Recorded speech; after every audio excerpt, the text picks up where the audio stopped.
नमस्कार प्यारे विद्यार्थियों, एक बार फिर आप सभी का स्वागत है Sandeep master online classes YouTube channel पर। हमने हरियाणा का जो एंशिएंट हिस्ट्री है उसको पूरा पढ़ लिया है। वहाँ पे जितने टॉपिक आपके बनते थे, जितने लेक्चर बनते थे, वो आप सभी ने पढ़े। तो एक बार दोबारा से जो आपने एंशिएंट हिस्ट्री में पढ़ा और उसके बाद जो क्वेश्चन सीरीज़ बन सकती है, जो क्वेश्चन बनेंगे वो करेंगे हम बोर्ड पे। तो पहला जो थोड़ी सी जानकारी है उसके बारे में देखते हैं। पहला यानी कि जब आपने हरियाणा का प्राचीन इतिहास, हरियाणा का प्राचीन इतिहास आपने पढ़ा। पहले आपने पढ़ा भारत का नामकरण और हरियाणा का नामकरण। हरियाणा का नामकरण जो पहला टॉपिक था आपका हरियाणा के अंदर, वो था आपका हरियाणा का नामकरण।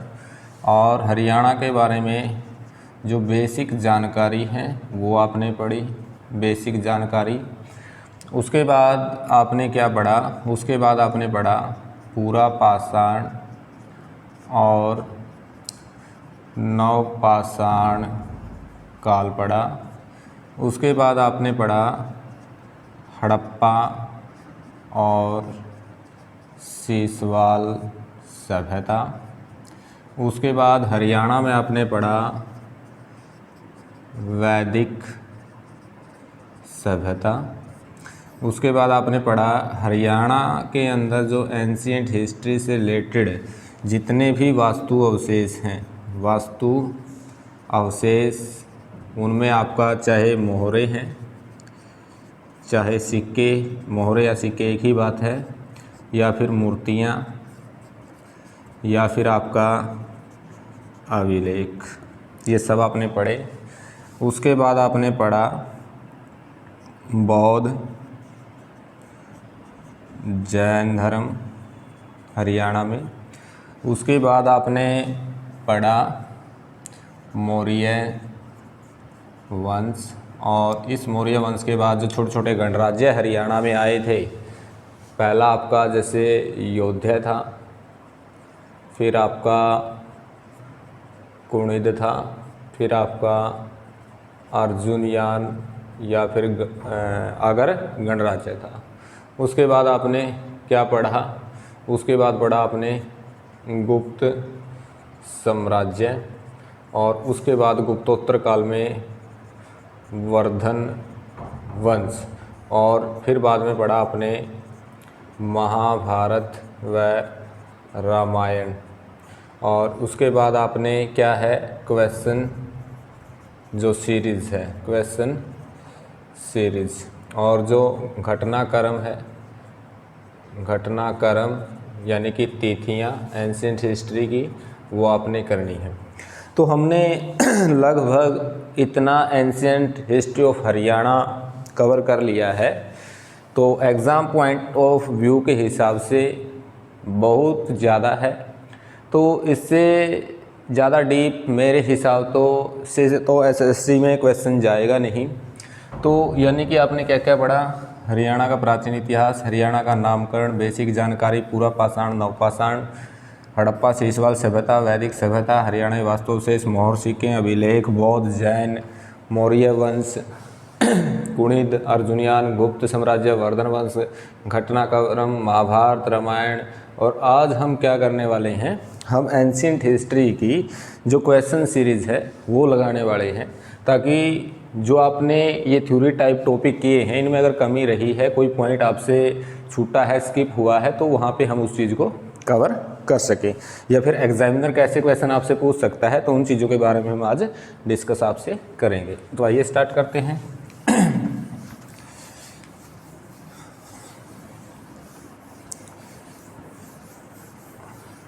जो पहला क्वेश्चन है आपका, पहला क्वेश्चन है आपका, अगर आपसे पूछ लें सबसे ज़्यादा जौ के साक्ष्य, यानी कि जो फसल थी जौ, उसके सबसे ज़्यादा साक्ष्य हरियाणा में कहाँ से मिले हैं? तो वो मिले हैं आपके बनावली से। बनावली कहाँ पे है? फतेहाबाद डिस्ट्रिक्ट में है। अगर फतेहाबाद ना मिले तो क्या करना है आपने? हिसार करना, और एसएससी ने इसको हिसार ही माना है। अब अगर आपसे पूछ ले सबसे ज़्यादा यानी कि जौ के साक्ष्य कहाँ मिलते हैं? ये मिलते हैं आपके बनावली में। हरियाणा की धरती पर पहला युद्ध था, अगर आपसे पूछ लें हरियाणा की धरती पर पहला युद्ध वो कौन सा था? वो था आपका महाभारत का युद्ध। और लड़ा कब गया था? ये लड़ा गया था 900 BC एचएसएससी के अकॉर्डिंग। अगर पहला क्वेश्चन पूछे सबसे ज़्यादा जो पूछे तो बनावली यानी कि वनस्थली भी इसको बोलते हैं, वनवली भी बोलते हैं, फतेहाबाद, हिसार। अगर फतेहाबाद ना दिया तो हिसार करना है। हरियाणा की धरती पर पहला युद्ध यानी कि महाभारत का युद्ध कब हुआ था? 900 BC में, और कौरवों और पांडवों के बीच में हुआ था। कौरवों की हार हुई थी, पांडवों की जीत हुई थी। और इसका कारण क्या था? राज्य व सत्ता का जो हस्तांतरण था वो था। नेक्स्ट क्वेश्चन है आपका जो महाभारत है, महाभारत के युद्ध अक्षेत्र की परिधि कितनी मानी जाती है? वो परिधि मानी जाती है 48 कोस की। अगर आपसे पूछ लें महाभारत के युद्ध क्षेत्र की परिधि कितनी मानी जाती है? वो मानी जाती है 48 कोस की। और विश्व का सबसे बड़ा महाकाव्य, विश्व का सबसे बड़ा महाकाव्य अगर आपसे पूछे तो वो भी कौन सा होगा? आपका महाभारत होगा। हिंदू संस्कृति की अमूल्य धरोहर, अमूल्य संपत्ति, पांचवा वेद, विश्व का सबसे बड़ा महाकाव्य, प्राचीनतम महाकाव्य, तो कौन सा होगा आपका? वो सारा सभी महाभारत होगा। और लेखक कौन थे इसके? लेखक महाभारत वाले टॉपिक में पढ़ा ही था, यानी कि इसके जो रचयिता थे, रचयिता तो थे इसके महर्षि वेदव्यास, जिन्हें द्वितीय कृष्ण महाभारत में माना गया है। और जो लेखांकन कार्य किया था, लेखक कौन थे? गणेश। काफ़ी बार क्वेश्चन पूछा गया है ये वाला। तो लेखक कौन थे? गणेश थे। रचयिता कौन थे? वेद व्यास थे। और दूसरा नाम क्या था? दूसरा नाम इसका पूछा आपसे, तो दूसरा नाम था जय संहिता। जय संहिता और चतुर्विंशति सहस्त्री संहिता, ये दोनों नाम किसके हैं? ये हैं आपके महाभारत के। और इससे पहले यानी कि स्टार्टिंग में महाभारत को क्या कहा जाता था? भारत महाकाव्य कहा जाता था। नेक्स्ट क्वेश्चन है आपका पुष्यभूति वंश कहाँ का सबसे शक्तिशाली वंश था? तो पुष्यभूति जो वंश था, पुष्यभूति वंश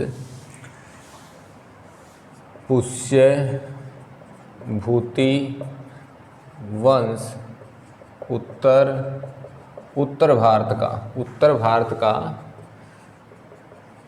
शक्तिशाली वंश था। कब हुआ था इसकी स्थापना? 6वीं व 7वीं शताब्दी में।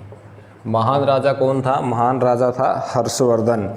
किसकी संतान था? प्रभाकर वर्धन और यशोमती की। भाई का नाम क्या था? राज्यवर्धन।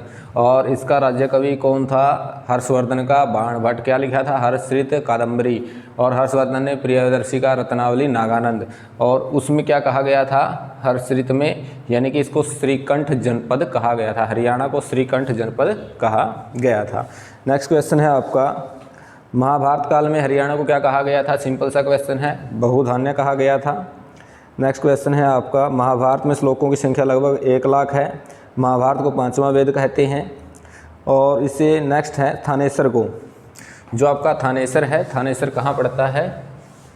थानेसर पड़ता है कुरुक्षेत्र में। और इसको क्या कहा जाता है? इसको कहा जाता है मुगलों का द्वीप कहा जाता है। अगर जो मुग़ल शासक हैं उनको आप क्रम से बताना चाहो, अगर क्रम से आपको पूछे, पहला बाबर, फिर हुमायूं, फिर अकबर, फिर जहांगीर, फिर शाहजहाँ, फिर औरंगजेब। 1526 में जो बाबर है मुग़ल वंश की नींव रखता है, और जो औरंगजेब है इसकी मृत्यु कब होती है? 1707 में मृत्यु। तो जो मुग़ल काल है पतन के कगार पे आ जाता है, और उसके बाद स्टार्ट होगा आपका उत्तरोत्तर मुग़ल काल। नेक्स्ट क्वेश्चन है आपका, जो हर्ष काल है, हर्ष काल है, जो प्रांत है, यानी कि जो हर्ष है, हर्ष काल में जो साम्राज्य है या फिर प्रांत है, प्रांत में साम्राज्य बंट गया था, तो प्रांतों को क्या कहा जाता था? वो कहा जाता था भुक्ति। हर्ष काल में प्रांतों को क्या कहा जाता था? भुक्ति। और कर व्यवस्था कितनी थी? 1/6। और बगैर मतलब वर्षा की अच्छी मतलब खेती होती थी, बगैर यानी कि वर्षा की अच्छी खेती वाली भूमि को बोला जाता था ब्रानी। नेक्स्ट है आपका, हर्ष काल के टाइम में प्रशासन की सबसे छोटी इकाई, इसके टाइम में प्रशासन की सबसे छोटी इकाई कौन सी थी? वो थी ग्राम। और ह्वेनसांग कौन था? ह्वेनसांग था चीनी यात्री। कब आया था? हरियाणा, हरियाणा आगमन हुआ था, हरियाणा में आया था 634 और रहा था 644 तक, यानी कि 10 साल तक हरियाणा में रहा था। किसके टाइम में आया था? हर्षवर्धन के टाइम में आया था। नेक्स्ट है आपका टोपड़ा अभिलेख। टोपड़ा जो अभिलेख है किसके द्वारा सिचुएटेड है? हरियाणा में किसके द्वारा स्थापित किया गया था? पहले अम्बाड़ा में और बाद में यमुना नगर में अशोक के द्वारा स्थापित किया गया था। और बाद में जो फिरोज शाह तुगलक है, तुगलक डायनेस्टी का राजा, वो इसको कहाँ लेके गया था? दिल्ली। और वर्तमान में कहाँ रखा हुआ है? दिल्ली विश्वविद्यालय के प्रांगण में। अब जो टोपड़ा अभिलेख है, टोपड़ा अभिलेख, इसकी अगर लिपि पूछ लिया आपसे, लिपि है ब्राह्मी, पीजीटी में पूछा गया था। और भाषा कैसी है? भाषा है प्राकृत। अगर अशोक के अभिलेखों की भाषा पूछे तो प्राकृत ही है। और अशोक के अभिलेखों को लिखने का काम किसने किया है? वो किया है चाप्पड़ नामक व्यक्ति ने। नेक्स्ट क्वेश्चन है आपका, म्लेच्छों को पराजित किसने किया था? यानी कि जो टोपड़ा अभिलेख है, टोपड़ा अभिलेख, इसी से जानकारी मिलती है। टोपड़ा अभिलेख यानी कि इस पे क्या है? 8 अभिलेख उत्कीर्ण है और 3 अभिलेख किसके हैं? विग्रहराज चतुर्थ के। टोटल हरियाणा से कितने अभिलेख मिले हैं? 37। और कई बुक में क्या है? 33। आपने कितना करना है? 37। अगर 37 ना दिया हो तो क्या करना है? 33। तो अब यानी कि ये लिपि ब्राह्मी है, भाषा प्राकृत है। कहाँ? पहला अम्बाड़ा में सिचुएटेड किया गया था और फिर बाद में यमुनानगर में फिरोज शाह तुगलक इसको दिल्ली ले गया था। वर्तमान में दिल्ली विश्वविद्यालय के प्रांगण में इसको रखा गया है। अब यानी कि इसमें वर्णन मिलता है टोपड़ा अभिलेख में, जो चौहान शासक था विग्रहराज चतुर्थ, विग्रहराज चतुर्थ। तो इसने क्या किया था? इसने म्लेच्छों को हराने का काम किया था, म्लेच्छों को हराया था। म्लेच्छों को किसने हराया था? तो अगर आपसे पूछे तो विग्रहराज चतुर्थ ने हराया था, म्लेच्छों को हराया था। अगर इंडिया हिस्ट्री की बात करूं तो विग्रहराज चतुर्थ ने अजमेर में क्या किया था? एक शिव मंदिर बनाया था और उस पर क्या लिखा था? हरिकेली नाटक की जो पंक्तियां हैं वो उद्धृत की थी। बाद में उस शिव मंदिर को अजमेर में यानी कि 2.5 दिन का झोपड़ा किसने बनाया था? कुतुबुद्दीन ऐबक ने, दास वंश का संस्थापक था। नेक्स्ट क्वेश्चन है आपका, हर्ष काल में तहसीलदार को क्या कहा जाता था? पाठक पति कहा जाता था। हर्ष काल में अगर तहसीलदार को पूछ ले तो पाठक पति कहा जाता था। तो हर्ष का अंतिम आक्रमण, जो हर्ष है हर्षवर्धन, हर्ष का अंतिम आक्रमण कहाँ हुआ था? ये हुआ था गंजाम तट पे। हर्ष का अंतिम आक्रमण पूर्वी गंजाम तट पर हुआ था, पूर्वी गंजाम तट पर हुआ था। नेक्स्ट क्वेश्चन है आपका, पिंजौर का नाम क्या मिलता है? यानी कि कनिंगम को 3 अभिलेख मिले थे और 3 अभिलेख मिले थे, उनमें जो पिंजौर है उसका नाम क्या मिलता है? पंचमपुर। बट पिंजौर को क्या कहा जाता है? विराजनगर भी कहा जाता है। अगर आपसे पूछे पिंजौर को क्या कहा जाता है, विराजनगर भी कहा जाता है। अगर विराजनगर पूछे किसका नाम था तो वो पिंजौर का था, और पिंजौर को और क्या कहा जाता था, पंचमपुर। पिंजौर का नाम क्या है, अगर पंचमपुर विराजनगर आपसे पूछे तो किसका नाम होगा, पिंजौर का होगा। नेक्स्ट है आपका बलराम की मूर्ति कहाँ से मिली है, बलराम की मूर्ति, बलराम की मूर्ति ये मिली है आपकी कहाँ से, रोहतक से मिली है। बलराम की मूर्ति कहाँ से मिली है, रोहतक से मिली है। और एकमात्र पंचमुखी शिव की मूर्ति, पंचमुखी शिव की अगर मूर्ति पूछ ले, शिव मूर्ति, तो ये मिली है आपकी पेहोवा से। पेहोवा से कहाँ से मिली है, पेहोवा से मिली है। नेक्स्ट है आपका महात्मा बुद्ध की मूर्तियाँ कहाँ से मिली है, बामणवास रोहतक से। महात्मा बुद्ध की मूर्तियाँ कहाँ से मिली है, बामणवास रोहतक से मिली हैं। महात्मा बुद्ध की मूर्तियाँ बामणवास से मिली हैं। बामणवास कहाँ पे है, ये है आपका रोहतक में, रोहतक में है। अब है नेक्स्ट आपका बहुधान्य का क्या अर्थ है, सभी को पता है, बहुत सारा अनाज। तो सीसवाल जो चित्रकला है, सीसवाल संस्कृति थी, उसमें जो मृत भांड मिले हैं उसके ऊपर जो रंग किया जाता था, काले के ऊपर सफ़ेद रंग का, काले के ऊपर सफ़ेद रंग का चित्रांकन किया गया था। जो सीसवाल संस्कृति है, सीसवाल संस्कृति यानी कि जो चित्रांकन होता था मृत भांड है या किसी वस्तु के ऊपर, तो वो था काले पर सफ़ेद रंग का, सफ़ेद रंग का चित्रांकन होता था। तो ये कुछ मोस्ट इम्पोर्टेंट क्वेश्चन है।